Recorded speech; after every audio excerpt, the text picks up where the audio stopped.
Bonsoir à tous, ravi de vous retrouver sur Monaco Info. Toute l'actualité de ce jeudi 19 août, invités, reportages, rencontres, votre météo à venir, info pratique. Et à l'occasion de la journée mondiale de l'aide humanitaire, nous prendrons dans 10 minutes la direction d'Haïti où nous attend le docteur Jean-William Pape qui dirige plusieurs centres médicaux sur place et veille au bon développement de l'école Albert II de Port-au-Prince. Nous ferons ensemble un bilan du séisme survenu la semaine dernière qui a fait près de 2000 morts et côté matériel, des villes du sud du pays complètement détruites avec un manque criant d'eau potable, d'énergie, d'abris, de médicaments. Et vous, en ce jour d'entraide internationale, quelle cause aimeriez-vous soutenir? Nous sommes allés à votre rencontre. Et on l'évoquait hier, depuis plusieurs jours, les touristes sont de retour en principauté. Sécurité, décor, découverte, voitures de rêve, soleil. Et après nous être intéressés à la gestion des flux de circulation sur Monaco, ce soir, nous nous dirigeons vers l'aéroport Nice-Côte d'Azur où nous attend dans son bureau de contrôle le président du directoire de l'aéroport, Franck Godnadel. Bonsoir à vous. Bonsoir. Nous sommes au cœur de l'été. Chez vous aussi, vous avez constaté une nette accélération du trafic? Il est clair que depuis fin juin, au mois de juillet et encore en ce mois d'août, on voit qu'il y a eu une accélération du trafic. On a une multiplication des vols et aujourd'hui, on a 90 destinations et une quarantaine de pays qui sont directement reliés depuis l'aéroport. De plus en plus de pays aujourd'hui reviennent vers Nice et c'est tant mieux, il n'y a pas que du trafic domestique, on est bien d'accord? On est bien d'accord, il y a à la fois un retour très fort du trafic domestique mais aussi européen et international, avec en particulier la réouverture des lignes vers New York et vers Dubaï. Très bien. Les Américains, c'est compliqué pourtant à gérer parce qu'on sait qu'il y a un pass sanitaire européen, mais pour les États-Unis, la Russie, la Chine, comment ça se passe? En fait, il y a des règles qui doivent être suivies. C'est vrai que c'est difficile pour les Français d'aller aux États-Unis. Par contre, depuis début juin, l'Europe a indiqué que les Américains vaccinés pouvaient venir avec un certain nombre de règles pour leurs familles et les enfants en particulier. Et on voit que sur les vols pour New York, par exemple, ces vols sont assez bien chargés par des Américains qui sont en vacances en Europe et en particulier sur la Côte d'Azur. Comment ça se passe concrètement aussi à l'aéroport de Nice-Côte d'Azur pour tous ces passagers qui arrivent de l'étranger? Côté tests sanitaires, il y a des choses différentes? Il y a des gens qui réclament des PCR en plus? En fait, l'Europe a mis en place un processus assez clair. Vous êtes classé par pays dans 3 familles. La famille verte où vous n'avez pas de contraintes particulières. La famille orange où vous devez avoir un pass sanitaire qui est composé soit d'un certificat de vaccination, soit d'un test de moins de 72 heures et c'est contrôlé de façon aléatoire. Soit vous êtes dans la dernière famille, les pays rouges, et là vous êtes soumis à un contrôle obligatoire de ce pass sanitaire avec une nécessité d'une période d'hébergement suivie par les autorités de police. Guide pratique, je suis monégasque, je suis français, il n'y a pas de souci pour moi. C'est un contrôle aléatoire ou il faut quand même que je monte patte blanche, que je monte mon pass sanitaire avant de prendre l'avion? Aujourd'hui, de toute façon, quand vous quittez la France, même pour un trafic domestique, vous devez montrer votre passe sanitaire. Donc j'ai envie de dire que c'est à la fois simple. Pour voyager, aujourd'hui, il faut avoir un pass sanitaire. Avec 2 aérogares, est-ce que pour l'instant, c'est une ouverture temporaire pour l'ancien, pour le numéro 1? Comme je l'ai dit, il y a des contrôles sanitaires obligatoires, ça prend du temps, ça occupe des ressources plus longtemps que prévu initialement. Et donc pour à la fois permettre ces contrôles dans de bonnes conditions et en même temps offrir une qualité de service acceptable pour nos clients avec plus d'espace, nous avons décidé de réouvrir en période de pointe de trafic, donc depuis la mi-juillet jusqu'à mi-septembre à peu près, le terminal 1 en partie. À quand une ouverture complète, réouverture complète, ce qu'on peut vous souhaiter? À ce stade, et tel que nous l'imaginons dans nos prévisions de trafic, nous imaginons réouvrir de façon, on va dire, continue le terminal 1 pour la saison été aéronautique 2022, c'est-à-dire à partir de fin mars. Signe encourageant, on s'aperçoit qu'il y a encore des compagnies qui investissent, des compagnies qui viennent chez vous, par exemple une compagnie qui va partir de Nice pour aller à Londres plusieurs fois par semaine? Oui, on voit au gré des réouvertures de voyages et des libertés données aux clients pour venir et repartir une fois qu'ils ont un pass sanitaire, et en particulier quand ils sont vaccinés, eh bien on voit des réouvertures de lignes et ça montre qu'aujourd'hui on a un taux de recouvrement du trafic par rapport à 2019 qui est plutôt bon, puisqu'on est au mois de juillet à peu près à 55% du trafic de l'été 2019. C'est encourageant pour la suite. Aujourd'hui, il y a quoi? Il y a 80-90% des vols intérieurs qui fonctionnent habituels, c'est ça? Et pour l'étranger, c'est quoi? C'est du 50%, 55%? Alors, c'est 95% du trafic domestique qu'on a retrouvé, et c'est plutôt 40 à 45% sur le trafic européen, et entre 30 et 40% sur le trafic international long courrier. Sans oublier le fret, bien sûr, qui est important. Le fret est très important et il est très corrélé à la reprise du trafic international et des vols long courriers. Et à ce titre-là, la réouverture vers Dubaï est très très importante pour nous parce qu'elle génère une grande partie du trafic fret, soit un port pour faire venir des marchandises, mais aussi exporter les marchandises des entreprises locales. Question qui nous concerne évidemment. Nous, ici à Monaco, la liaison par hélicoptère fonctionne sans souci, bien évidemment. Est-ce qu'elle a repris du poil de la bête? Est-ce qu'il y a de plus en plus de monde? Alors, elle a repris une activité. On n'est pas encore au niveau d'activité que nous souhaiterions tous. Et on espère que très vite, cette première ligne commerciale pour le monde, puisque c'était la première ligne commerciale en hélicoptère au monde, retrouve des couleurs dignes de ce qu'elle était auparavant. Quand on va plus loin, c'est quoi l'aéroport Nice-Côte d'Azur dans 20, 30 ans? C'est un développement logique avec tout ce que cela comporte, évidemment, avec des vols supplémentaires d'ici 2030? L'aéroport a vocation à se développer. C'est pour ça que nous gardons toujours en tête l'importance de développer nos terminaux pour donner plus de confort, plus de services à nos clients. Et c'est dans cette logique-là que s'inscrit l'extension du terminal 2. Moi, je ne fais pas de prévision à horizon 2030. Nous verrons ce que le trafic sera. Par contre, on doit être capable d'accueillir le trafic que le territoire générera demain. C'est ça notre ambition. Merci mille fois d'avoir été notre invité ce soir sur Monaco Info, Franck Golnadel. Merci. Votre point info du jour maintenant avec Crisinda Thomel. Et tout d'abord, des précisions sur la mise en place lundi prochain du nouveau protocole sanitaire en principauté. Bonsoir Crisinda. Bonsoir Christophe, bonsoir à tous. Oui, effectivement, le gouvernement rappelle qu'à compter du lundi 23 août, l'obligation de présenter un pass sanitaire pour accéder aux restaurants et aux bars sera élargie aux Monégasques, résidents et salariés de la principauté, âgés de plus de 18 ans. Cette décision avait été annoncée dès le 27 juillet dernier, de façon à permettre aux personnes qui le souhaitaient de finaliser leur parcours vaccinal dans les délais. Compte tenu du moindre risque de contamination en extérieur, un pass sanitaire ne sera toutefois pas requis pour les Monégasques, résidents et salariés souhaitant s'installer sur la terrasse entièrement ouverte d'un établissement de bouche. En outre, un délai supplémentaire d'1 mois est accordé aux plus jeunes âgés de 16 et 17 ans. Ils ne seront pas tenus de présenter un pass sanitaire pour accéder aux restaurants et bars d'ici au 23 septembre prochain.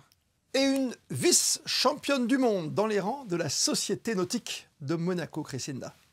Oui, Gaia Chiavini, licenciée de la Société nautique et âgée de seulement 18 ans, et sa compatriote Jeanne Roche ont décroché la médaille d'argent au championnat du monde junior en 2 de couple en aviron.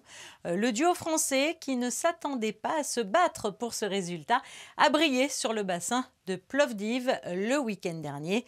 Gaia Chiavini devient donc vice-championne du monde junior et la jeune athlète s'envolera au début du mois d'octobre pour le Portugal, où elle participera cette fois au championnat du monde d'aviron de mer. Et l'AS Monaco est heureuse d'annoncer la prolongation de contrat de Sofiane Diop pour 3 années supplémentaires. Oui, le jeune milieu de terrain offensif âgé de 21 ans est désormais lié au club monégasque jusqu'en juin 2026. L'une des révélations de la saison 2020-2021 de l'AS Monaco a officiellement prolongé son bail de 3 années supplémentaires avec les Rouges et Blancs. Sofiane Diop, qui sort d'un exercice réussi, 35 matchs, 7 buts et 2 passes décisives, s'inscrit ainsi dans la durée avec l'AS Monaco. Un minibus dessert dorénavant la plage du Larvoto. Crisinda, et d'ailleurs, petite question, l'avez-vous déjà utilisé ? Eh bien oui, Christophe, et c'est bien pratique en plus d'être écolo. Conjointement à l'ouverture du nouveau complexe balnéaire du Larvoto, le gouvernement et la compagnie des autobus de Monaco ont souhaité offrir un service ludique et gratuit. Une navette 100% électrique desservant l'avenue Princesse-Grasse pendant toute la durée de la période estivale. D'une capacité de 22 places et en service tous les jours de 10h à 19h, ce minibus passe toutes les 15 minutes et relie le rond-point du Portier au rond-point du Monte-Carlo Bay. Une boucle qui permet ainsi de faciliter les accès à la plage depuis les parkings publics situés à proximité. On va évoquer, Crisinda, la situation en Afghanistan et les besoins, les actions du moment. La Croix-Rouge monégasque vient de débloquer 100 000 € en urgence. Effectivement, Christophe, la situation humanitaire étant très préoccupante dans une grande partie de l'Afghanistan, la Croix-Rouge monégasque a immédiatement débloqué la somme de 100 000 € suite à l'appel du Comité international de la Croix-Rouge pour venir en aide à la population sur place pour répondre aux besoins urgents des Afghans touchés par les combats. Au sein du mouvement international de la Croix-Rouge et du Croissant Rouge, le CICR est l'organisation qui intervient lors des conflits armés afin de protéger ceux qui ne participent pas au combat. Alors malgré la situation, l'organisation qui reste très opérationnelle ne prévoit pas de réduire sa présence dans le pays. Alors si vous souhaitez vous aussi vous associer au geste de la Croix-Rouge monégasque, eh bien sachez que vous pouvez faire un don. L'intégralité des sommes données sera reversée au CICR en Afghanistan. Et en cette journée mondiale de l'aide humanitaire, avant de prendre la direction d'Haïti pour faire un point sur la situation sur place avec le docteur Jean-William Pape, nous sommes allés à votre rencontre ce matin pour connaître votre sentiment, votre préférence concernant votre engagement dans le domaine de la solidarité. Et vous, pour quelle cause vous engageriez-vous? Voici vos réponses. Il faut se battre contre le racisme. Parce qu'il y a trop de discrimination et il faut que ça s'arrête. Sauver cette planète. S'il y a moyen de participer dans des actions pour aider, même financièrement, oui, on peut le faire. Les enfants du Liban. Ce qui se passe également dans le Var, les incendies et tout. J'ai vu un reportage comme quoi il y avait des animaux qui étaient morts sur place à cause du feu. Plus la cause des enfants, l'UNICEF, ça nous, voilà, on a l'habitude de faire des dons d'ailleurs. Tous les ans. Il y en a tellement, mais il y a particulièrement la situation de certains enfants à différents endroits du monde. Pour les ours polaires qui ont les glaciers qui fondent, ils ont du mal à survivre. J'ai vu des reportages et c'est dommage de les voir dans cet état-là. Réaction recueillie par Vanessa Dessy et Olivier Bonello. Et en cette journée particulière, nous voulions revenir ce soir sur la situation en Haïti avec ce nouveau séisme survenu samedi dernier, un séisme de magnitude 7,2 qui a fait à ce jour plus de 1900 victimes et près de 10 000 blessés. Séisme suivi d'une dépression tropicale quelques heures seulement après avec l'ouragan Grace. Avec nous ce soir, dans des conditions, vous l'imaginez, très difficiles et une liaison peu évidente à obtenir, le docteur Jean-William Pape, directeur et fondateur des centres Geskio en Haïti et membre du conseil scientifique de l'OMS, est avec nous ce soir. Bonsoir à vous. Bonsoir à vous. Déjà, autour de vous, quelle est la situation tout près de chez vous? Bon, du côté de chez moi, je suis à Port-au-Prince, donc dans le département de l'Ouest, qui n'a pas été affecté, fort heureusement, par ce tremblement de terre, mais c'est le département qui était essentiellement affecté en 2010 par le tremblement de terre qui a fait plus de 300 000 décès. Beaucoup de gens ralliés Port-au-Prince, évidemment. Vous l'avez vécu avec vos immeubles, avec vos centres, vous dirigez les centres Geskio. Ça veut dire quoi d'ailleurs, on le rappelle? Oui, c'est le sigle pour le groupe haïtien d'études du sarcome de Kaposi des infections opportunistes. Donc, c'est un terme qui est venu avant le mot sida lui-même, qui est venu après. Les patients se présentaient soit avec des infections opportunistes, soit avec le sarcome de Kaposi. On le sait, hein, dès qu'il y a pauvreté, c'est l'un des pays les plus pauvres du monde, Haïti. Et il y a tous ces dangers inhérents, bien sûr, à toutes les maladies possibles et inimaginables même. La même année du tremblement de terre en 2010, nous avons eu également la première épidémie de choléra en Haïti. Mais avec les vaccins et avec les efforts qui ont été faits par plusieurs équipes, on a pu arriver à bout du choléra. Mais il y a toujours un mais avec situation actuelle où nous avons énormément de gens sans abri, sans eau potable, ça risque de redémarrer, ça serait vraiment dommage. Oui, les premiers besoins, bien sûr, l'aide alimentaire, besoin en eau, besoin aussi en kit de survie, en kit d'abri, quoi, quelque part. Il faut réaliser que la plupart des gens dans le Grand Sud ont perdu leur maison. Donc, on sait qu'il faudra fournir les premiers soins, eau potable. Donc, ici, chez nous, nous avons une usine de chlore et nous sommes capables de donner de l'eau potable à 100 000 personnes. Il faudra également donner des tentes à ces personnes. Il faudra leur donner de la nourriture. Et surtout, le plus important, il faudra qu'il y ait une équipe qui passe sur place tous les jours pour les inventorier et s'assurer qu'ils n'ont ni fièvre, ni diarrhée, ni éruption cutanée, ni tout. Parce que chacune de ces manifestations cliniques indique une épidémie potentielle, soit de choléra, soit de tuberculose, soit de sida ou autre forme de pneumonie et la typhoïde. Docteur, on rappelle juste que nous sommes en pleine pandémie mondiale avec la Covid en plus. Tout à fait. Donc ça, c'est encore un souci.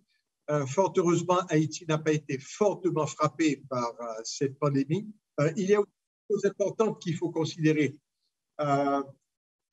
Pendant ces périodes où on a un tas de monde qui cohabitent ensemble, sous des où on a beaucoup de femmes et d'enfants, il faut les protéger les femmes en particulier, les adolescentes en particulier, pour éviter le viol. Donc, ce qu'on a eu à faire chez nous, on a eu à faire 2 interventions qui étaient majeures. La première, on a mis l'électricité solaire qui était disponible à tout moment. On a donné également des sifflets aux femmes pour leur dire qu'aussitôt qu'elles voyaient quelque chose d'anormal, de sonner l'alerte. Et on leur a donné le pouvoir, c'est-à-dire qu'on a créé un comité, on a insisté pour qu'il y ait des femmes, et je vous assure, les femmes ici, elles sont extraordinaires. Donc, c'est un modèle qui est facile à répliquer. Il s'agit essentiellement de responsabiliser et de donner le pouvoir aux femmes. Une fois qu'on le fait, les choses vont s'arranger. Donc ça, ce sont des choses qu'on a vécues déjà, donc on sait comment les empêcher, mais ça va arriver nécessairement si on ne met pas des balises. Sur l'éducation, vous avez parlé des femmes, on parle des jeunes aussi, des adolescents qui sont là. On n'oublie pas Monaco dans tout cela et cette école, parce qu'on a parlé tout à l'heure de vos centres, bien sûr, qui ont été protégés par ce séisme, heureusement. Et notre école aussi, vous avez des nouvelles de l'école du Prince Albert II? L'école, ça c'est l'un des plus beaux cadeaux qu'on aurait pu recevoir. Et je vous assure que l'école a répondu à toutes nos attentes. On s'était dit qu'on allait scolariser 300 enfants par année. Et là, les chiffres que nous avons prouvent qu'on y est arrivé. Ils bénéficient de repas chauds tous les jours. Ils ont également un terrain de sport où ils peuvent jouer au football, au basket. Ils ont également des salles de jeu. Ils ont des ordinateurs individuels. Tous ont passé avec brio les examens d'État. On n'a eu aucun récalé. Et ce qui est remarquable, c'est que ce sont tous des enfants de milieux très défavorisés. Il faut les voir tout beaux arrivant tous les jours avec leur uniforme, tout fiers. Et vraiment, je pense que probablement on a un Albert Einstein ou plusieurs parmi eux. Il faut leur donner cette opportunité. On a également mis sur place une école de musique parce qu'ils ont beaucoup de talent. Et là aussi, peut-être qu'on a un futur Mozart, on ne sait jamais. Un futur Mozart, c'est ce qu'on souhaite évidemment dans ce pays qu'on rappelle qui est dans les plus pauvres du monde. On sait que la situation politique est compliquée aussi dans ce pays d'Haïti aujourd'hui. Vous avez parlé de violence, vous avez parlé d'insécurité, c'est le quotidien et c'est bien qu'il y ait des îlots d'espoir dans ce pays et des gens comme vous, évidemment, toujours derrière tout ce qui se passe et pour apporter votre pierre à l'édifice pour que ce pays retrouve un peu de sa splendeur. Merci en tout cas, docteur Jean-William Pape, d'avoir été avec nous. Bonne continuation. On espère qu'on va reconstruire au plus vite et que la situation va un peu se stabiliser, s'apaiser en Haïti. Merci à vous. Je vous remercie de cette opportunité. Retour en Principauté, où les touristes sont bien présents, c'est confirmé en ce mois d'août. Nous vous avons fait découvrir tout au long de l'été plusieurs activités pour vos enfants et pour vous-même. Et dans ce reportage signé Alexandra Pani, nous vous proposons de partir à la découverte des différents points touristiques monégasques à bord du bus à Impérial Monaco, le Grand Tour. Ils sont reconnaissables de loin aux couleurs monégasques. Nous avons pris l'habitude de les voir circuler dans les rues depuis leur mise en service en 2010. Mais peu de résidents ont pris le temps de monter à bord.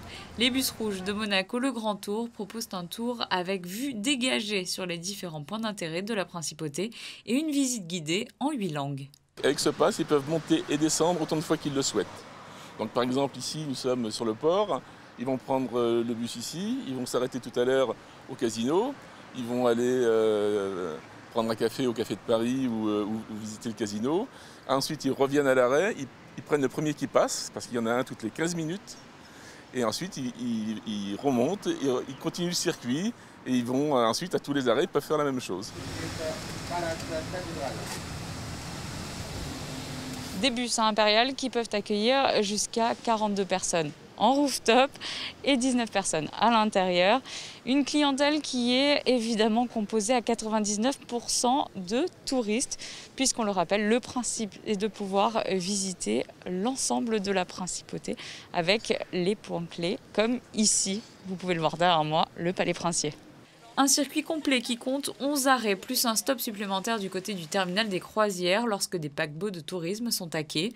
Cette balade dans les rues monégasques vous amènera dans les différents quartiers emblématiques, du Rocher au Larvoto en passant par Fouvieille ou encore le célèbre casino de Monte-Carlo. On est arrivé ce matin de Menton et du coup on vient découvrir Monaco. Qu'est-ce qui vous a séduit à l'idée de monter à bord de ce bus rouge ? Déjà la simplicité quoi. Facile pour visiter Monaco. On ne s'occupe de rien, on peut monter, descendre, on a trouvé ça génial. Non, ce n'est pas la première fois. On prend les passes et on s'arrête où on veut, on fait ce qu'on veut. On a toujours un moyen de locomotion sans se presser ni d'avoir besoin de regarder quel bus il faut prendre. Et c'est tout juste très bien, quoi. Simplicité et gain de temps sont les atouts indéniables de ce bus à étage. Plus besoin d'utiliser un véhicule particulier. Si vous souhaitez l'emprunter, il faudra débourser par adulte 23 € pour un pass journée illimité. Les arrêts sont facilement identifiables avec leur panneau rouge et blanc Monaco le Grand Tour. Les résidents sont bien entendu les bienvenus à bord pour découvrir pourquoi pas leur principauté d'un autre point de vue. Reportage d'Alexandra Pani et Alexa Vial. Et sachez que ces bus ne circulent pas seulement en période estivale, mais bien tout au long de l'année. Et on vous retrouve, Christine Datomel, pour un point complet sur la météo de ces prochaines heures. Vendredi, de nombreux passages nuageux sont prévus. De temps à autre, le soleil apparaîtra à travers les nuages. Du côté des températures, comptez 28 degrés pour les maximales et 21 pour les minimales. Le soleil se lèvera à 6h38 et se couchera à 20h29. L'eau de mer sera à 25 degrés et vendredi, nous fêterons les Bernards. Comme le veut la tradition, on termine par les instantanés du jour. Reportage photo signé Michael Alési à bord du Grand Tour, le fameux bus rouge. D'ici là, belle et bonne soirée sur Monaco Info. Rendez-vous demain, 19h, pour une nouvelle édition de votre journal. À demain!